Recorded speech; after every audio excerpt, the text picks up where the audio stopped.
If you're a student and you're looking for a job that will help develop your communication skills, your entrepreneurial skills, something that looks good in a resume and something that pays well, then I would recommend that you do tutoring. In my opinion, there's a lot of skills that school doesn't really teach you, and you can only learn those skills by having a job. Plus, if you're a student and you manage both school and work at the same time, that's really going to develop your time management skills, which is always a valuable thing to have. And in general, just having a job will help you prepare for what real life really is like. So I would recommend if you're a student, you're in high school or you're in university, that you get a part-time job. And in my opinion, the best one to get is tutoring. As I mentioned, it looks really good in a resume. It pays well, especially if you're tutoring the same subject as you're learning, then it's going to be really helpful for your education too. But I don't think it has to even be related to what you're learning in university to be helpful for you. It's just a really good job overall. You're going to learn a lot of skills that you won't necessarily learn if you just get a shift job, like, working for McDonald's or something.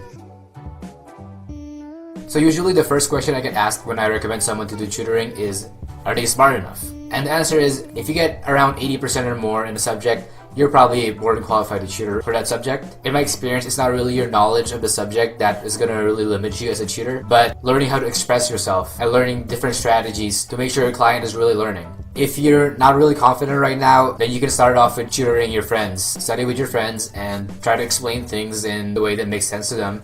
And eventually it's going to come more natural to you. If you find that it's something that you'd like to do more, then you can get a real tutoring job. Tutoring was my first job, and I started when I was 17.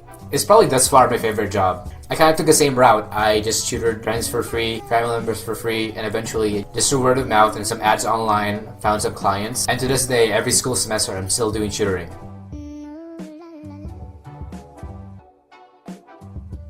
I just kind of reserved this table and just tell my family I'm gonna use this for tutoring. Just move this thing out of the way. So what I have over here is a whiteboard. You don't need to have one, by the way. It's useful to have a whiteboard because then you don't have to go through papers. But I also do that sometimes. Me and the kid I'm tutoring just kind of go over practice problems, especially if it's mathematics and that kind of stuff. And I always have a couple of books that I think would be helpful for when I'm tutoring people. If you don't have this setup, it's not really necessary, but I found them helpful. Calculator, laptop, and there's even more books here.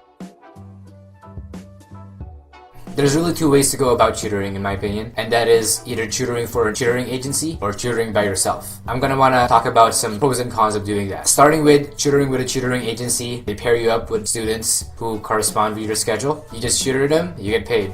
I would recommend going this route if you don't really want to go through the trouble of setting everything up, managing schedules and everything yourself, but there are some few cons to it. First of all, the most obvious one I guess is that there is a middleman in the form of the tutoring agency, and that means that they're going to be taking a cut of what you could have earned. Second of all, a lot of these tutoring agencies might not even hire you if you're still in high school, even though you're perfectly qualified to do tutoring. But I would say by far the biggest con of doing it this way is that the fact that make you sign a contract. This contract is almost standard amongst a lot of tutoring agencies. So the contract kind of says that you're not allowed to tutor for any other tutoring company while you're tutoring for their company. So if I tutor for company A, I won't be able to tell the kid, can you switch to this company B and I'll just tutor you there. That's kind of the point of the contract, but it severely limits your opportunity because sometimes it even extends to after you quit.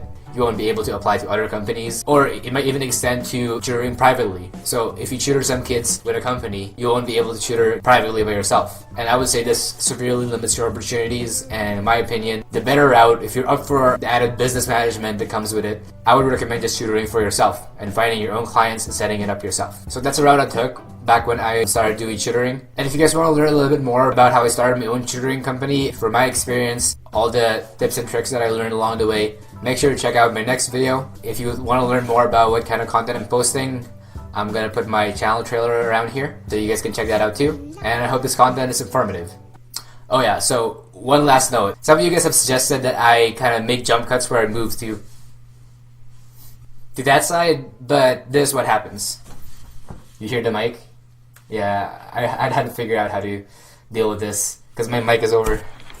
It's over on the side. Doesn't really. I don't know how it sounds like now. See you guys.